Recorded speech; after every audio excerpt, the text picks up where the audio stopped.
कल अपन राजस्थान के भौतिक प्रदेशों के बारे में अध्ययन कर रहे थे, जो लगातार आज भी अपन राजस्थान के भौतिक प्रदेशों के बारे में ही आगे बातें करेंगे कि कौन सा भौतिक प्रदेश कौन से ज़िलों में स्थित है, वहाँ की क्या विशेषताएं हैं, किन किन चीज़ों से संबंधित उसके बारे में आज आपको और जानकारी प्रदान करेंगे। सबसे पहले तो अपन बात कर रहे थे पश्चिमी मरुस्थलीय प्रदेश की। पश्चिमी मरुस्थलीय प्रदेश के बारे में यह अगर मोटे तौर पे बात करें तो राजस्थान का लगभग 61% भाग ये शुष्क रेतीला मरुस्थल के अंतर्गत आता है। इसमें लगभग इयोसीन काल की तथा प्लीस्टोसीन काल की चट्टानें पाई जाती हैं। यह लगभग 12 जिलों में फैला हुआ लगभग 1,75,000 वर्ग किलोमीटर क्षेत्र में फैला हुआ। इसकी अगर देखें तो ये मुख्य रूप से गंगानगर, हनुमानगढ़, बीकानेर, चूरू, नागौर, जोधपुर, जैसलमेर, बाड़मेर, पाली, जालोर, सीकर आदि लंबे चौड़े क्षेत्र में ये फैला हुआ है। इसकी पश्चिमी सीमा की अगर अपन बात करें तो ये भारत व पाकिस्तान के मध्य स्थित रेड क्लिफ की सीमा बनाती है तथा इसके उत्तरी सीमा पंजाब से दक्षिणी पश्चिमी गुजरात व मध्य प्रदेश से मिल जाती है। अगर इनकी अन्य चीज़ों के बारे में अगर बात करें तो यहाँ पे कई प्रकार के रेत के टीले, जिनको अपन बरखान कहते हैं, बरखान पाए जाते हैं। इनमें कई प्रकार के बरखानों के बारे में भी आपको पहले बताया जा चुका है। तो ये बालू का स्तूप युक्त वाला प्रदेश है। दूसरी अगर अपन इसी में बात करें बालू का स्तूप युक्त की बजाय मुक्त प्रदेश, जहाँ रेत के टीले नहीं पाए जाते, उसमें अगर अपन बात करें तो ये महान मरुस्थल के थोड़ा पूरब में स्थित है। यहाँ बालू का स्तूपों का पूर्णतः अभाव पाया जाता है। इस क्षेत्र में बालू का स्तूप न के बराबर पाए जाते हैं। यहाँ सारा क्षेत्र पर्वतजार चट्टानों से ढका हुआ है तथा टर्सरी व प्लीस्टोसीन युग की यहाँ पे चट्टानें पाई जाती हैं। अगर इनकी अपन बात करें तो वनस्पति के अवशेष या जीवाश्म पाए जाते हैं। ये क्षेत्र जैसलमेर के दक्षिण में आकल उड फॉसिल्स पार्क इसका सबसे बड़ा उदाहरण है। इसके अलावा चट्टानी मैदानों को रण भी कहते हैं। इस प्रदेश में औषधि शैल समूह का अच्छा भंडार पाया जाता है तथा लाठी सीरीज इसी क्षेत्र में आसपास स्थित है। तो इस प्रकार बालू का स्तूप युक्त प्रदेश और बालू का स्तूप मुक्त प्रदेश यहाँ के प्रमुख उदाहरण हैं। इसके बाद में अगर अपन बात करें राजस्थान का बागर प्रदेश या अर्ध शुष्क, इस प्रदेश की अगर अपन बात करें तो अरावली के वह पश्चिमी शुष्क मरुस्थल, ये तो पश्चिमी शुष्क मरुस्थल हो गया, ये अरावली, इनके मध्य में ये भाग स्थित है। अगर इनकी अपन वैसे बात करें तो यहाँ पे ग्रिट, कांग्लोमरेट, निस, सिस्ट, ग्रेनाइट आदि कई प्रकार की चट्टानें पाई जाती हैं। इसकी पश्चिमी सीमा 25 सेंटीमीटर वर्षा वाले के द्वारा विभाजित होती है।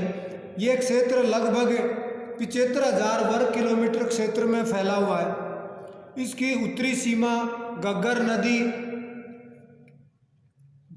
तथा इसके अलावा ये उत्तर पूर्व में सीकर, शेखावाटी, दक्षिण पूर्व में लूनी, इनके बीच में फैला हुआ है। इसका अगर वैसे बात करें तो सबसे दक्षिण वाला पार्ट लूनी बेसिन, जिसे गोडवार प्रदेश भी कहा जाता है, लूनी बेसिन या गोडवार प्रदेश, यहाँ पे लूनी और उसकी सहायक नदियाँ बहती हैं। यहाँ कालभरा डूंगर, इसके अलावा अजमेर, भीम, देवगढ़, कुंभलगढ़ आदि स्थान भी स्थित है। यह अफवाह लूनी और उसकी सहायक नदियों के बारे में पाली, जालौर, सिरोही इन जिलों में बहती है। यहाँ लूनी एक मौसमी नदी है तथा इसकी सहायक नदियाँ जोजड़ी, सूकड़ी, बांडी, जवाई, खारी हैं। इनके अलावा ये प्रदेश जहाँ ग्रेनाइट और लायोलाइट जैसी चट्टानें भी पर्याप्त मात्रा में पाई जाती हैं। इस प्रकार अपन देखें तो ये प्रदेश लूनी बेसिन या गोडवार के नाम से जाना जाता है। दूसरा अगर अपन बात करें आंतरिक अपवा तंत्र, आंतरिक या शेखावाटी वाले, शेखावाटी राजस्थान के उत्तरी पूर्वी सीमा में स्थित है, जो मुख्य रूप से चूरू, झुंझुनू और सीकर जिलों में फैला हुआ है। यह इसके पश्चिम में 25 सेंटीमीटर वर्षा तथा पूर्व में 50 सेंटीमीटर वर्षा वाली रेखा के द्वारा ये विभाजित किया जाता है। यहाँ अधिकांशतः बालू का स्तूप बरखान के रूप में पाए जाते हैं। इसमें कई पक्के अलग अलग तरह के, यहाँ औसत समुद्र तल से गहराई अगर माने तो 450 मीटर की गहराई तक पाई जाती है। सांबर झील आंतरिक अपवा तंत्र का इसमें एक उदाहरण है। फिर उसके बाद में अगर तीसरी बात करें तो नागौर उच्च भूमि, यह समुद्र तल से लगभग 300 से 500 मीटर की ऊंचाई तक पाई जाती है।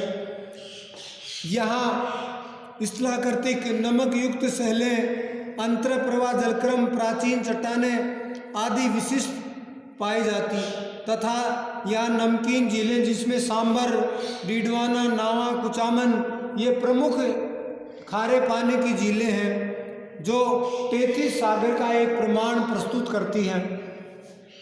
इसके अलावा अगर अपन देखें तो यहाँ पे अलग ही प्रकार की चट्टानें पाई जाती हैं, जिनमें मुख्य रूप से नमकीन वाली चट्टानें या नमक की मात्रा ज़्यादा पाई जाती है। फिर उसके बाद में अगर अपन देखें तो सबके बाद गग्गर बेसिन, जो हनुमानगढ़ तथा गंगानगर क्षेत्र में स्थित है, यह गग्गर वाला क्षेत्र, इसका निर्माण मुख्य रूप से घग्गर, सतलज, वैदिक, सरस्वती, चौतांग आदि नदियों के द्वारा इस मैदान का निर्माण हुआ है।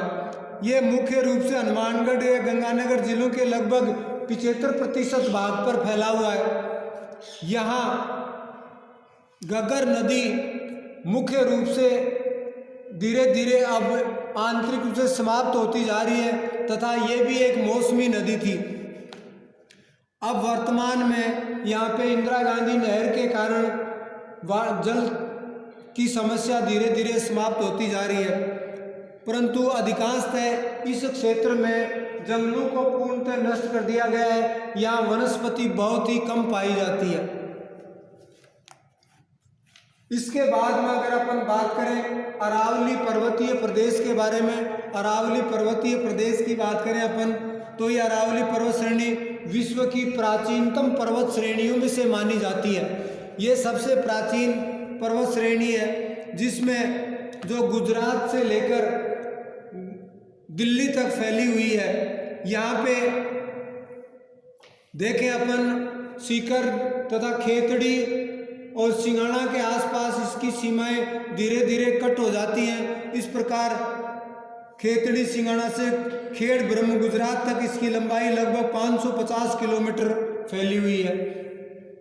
इसको भी कई भागों में बांटा गया है। मोटे तौर पे अगर अपन देखें तो इस पर अरावली पर्वतीय प्रदेश में गुरु शिखर, सबसे ऊंची चोटी, शेर, जरगा, अचलगढ़, रघुनाथगढ़, खो, सायरा, तारागढ़, गोगुंदा, भैराच, बबाई, बैराट, कोटड़ा ये इस क्षेत्र की प्रमुख पर्वतीय चोटियां पाई जाती हैं।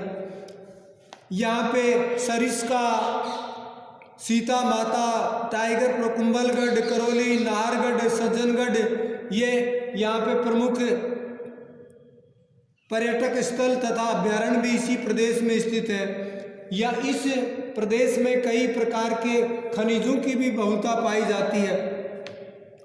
अगर सामान्य रूप से अगर बात करें अपन तो इसको भी 3-4 भागों में बांटा गया है। उत्तरी पूर्वी अरावली जो जयपुर संभाग के उत्तरी पूर्वी भाग में स्थित है तथा यहाँ पे मुख्य रूप से जयपुर और सीकर के उत्तरी भागों में फैली हुई है। इसके बाद में मध्य अरावली की अगर अपन बात करें तो अजमेर, जयपुर तथा टोंक जिलों में ये फैली हुई है। फिर उसके बाद में अगर अपन मेवाड़ की पहाड़ियाँ जिसको बोराट के पठार के नाम से भी अपन जानते हैं, यहाँ भी ये उदयपुर, लिसाड़िया तथा उस क्षेत्र में गोगुंदा, सिरोही इस भागों में फैली हुई है।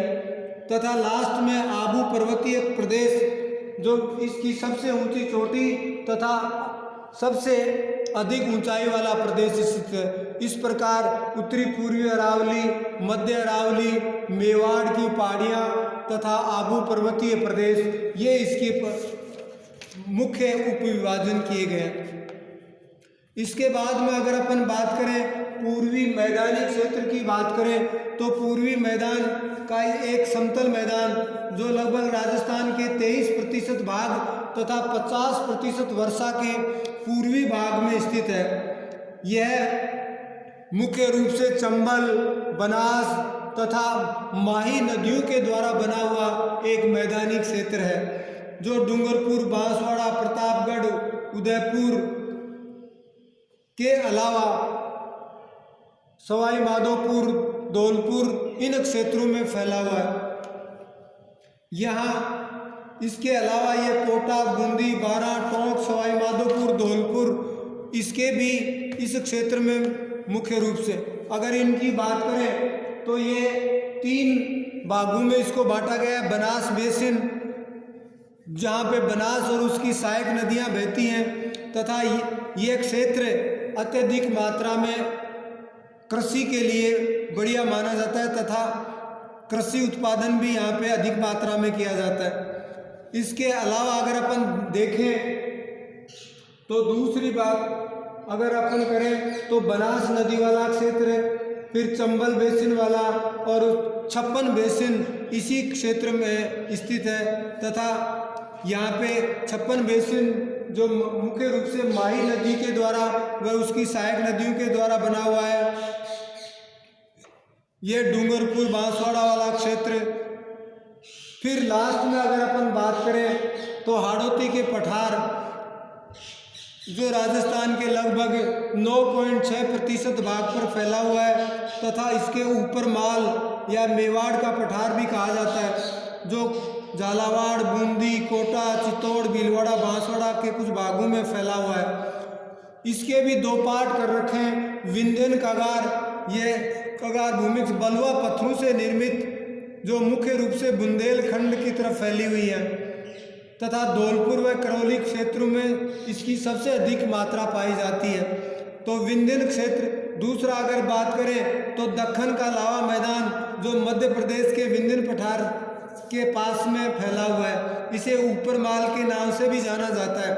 कोटा, बूंदी तथा झालावाड़ इसी क्षेत्र में स्थित है। काली सिंध, पार्वती ये नदियां इसी क्षेत्र से निकलती हैं और इस क्षेत्र यहाँ भी काली मिट्टी होने के कारण कृषि के लिए बहुत ही पर्याप्त मात्रा में उपयुक्त मानी जाती है। इस प्रकार अगर अपन देखें तो ये राजस्थान का भौतिक स्वरूप अत्यधिक भिन्नता वाला पाया जाता है। इस प्रकार राजस्थान के भौतिक प्रदेशों की जानकारी के बारे में आपको बताया। बहुत बहुत धन्यवाद।